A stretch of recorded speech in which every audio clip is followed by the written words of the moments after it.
उत्तर प्रदेश में नगर निकाय चुनाव में ओबीसी आरक्षण रद्द होने के बाद समाजवादी पार्टी ने भाजपा पर निशाना साधा है। सपा सुप्रीमो अखिलेश यादव ने प्रेस कॉन्फ्रेंस कर कहा कि भाजपा का पिछड़ों के प्रति हमेशा सौतेला व्यवहार रहा है। आज पिछड़ों का आरक्षण छीना है, कल दलितों की भी बारी आ सकती है।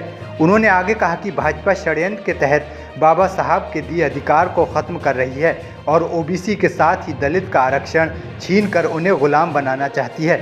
वहीं उन्होंने योगी सरकार पर हमला बोलते हुए कहा कि भाजपा पिछड़ों का वोट चाहती है, लेकिन उन्हें भागीदारी का अधिकार नहीं देती।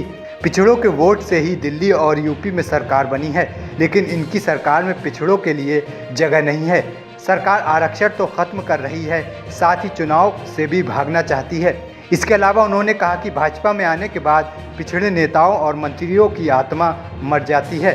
सरकार लगातार भेदभाव कर रही है। अगर सुप्रीम कोर्ट में लड़ाई लड़नी पड़ी तो समाजवादी पार्टी भी कोर्ट जाएगी। वहीं अखिलेश यादव ने ओबीसी आरक्षण मामले पर सरकार से विधानसभा में सदन बुलाने की मांग उठाते हुए कहा, सरकार जल्द से जल्द सदन बुलाए और अपना पक्ष रखे, साथ ही हमें भी अपना पक्ष रखने दिया जाए।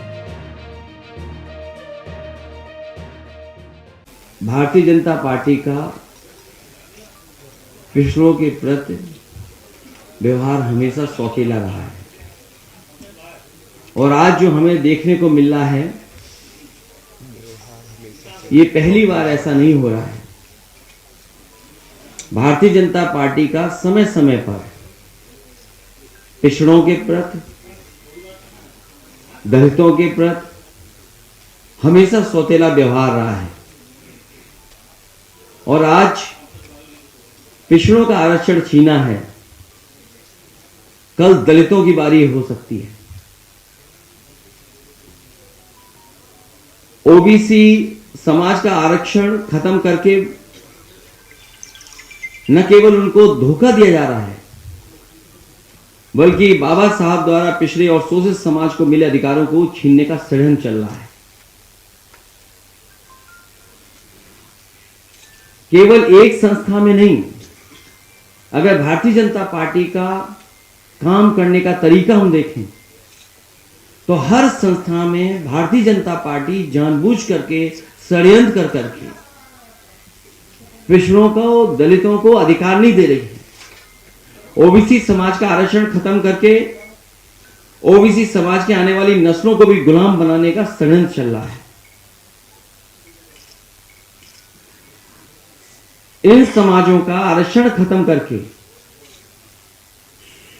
समाजों को सत्ता से बेदखल करने की भी साजिश है और इसके लिए लगातार भारतीय जनता पार्टी किसी न किसी रूप में तैयारी करती रहती है।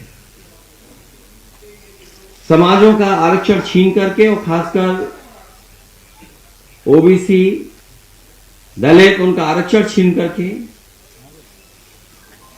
उनकी आने वाली नस्लों को हजारों साल पीछे ढकेलने का भी षड्यंत्र और साजिश सरकार कर रही है। भारतीय जनता पार्टी समय समय पर पिछड़ों का तो वोट चाहती है, लेकिन सत्ता में उन्हें भागीदारी नहीं देना चाहती है। कोई ना कोई प्रचार के माध्यम से कुछ लोगों को फुसला करके उनके भी संदेश भेजने का काम, वोट तो लेना चाहते हैं, लेकिन जब कभी उन्हें भागीदारी देने की बात आएगी तो भारतीय जनता पार्टी उन्हें भागीदारी नहीं देगी।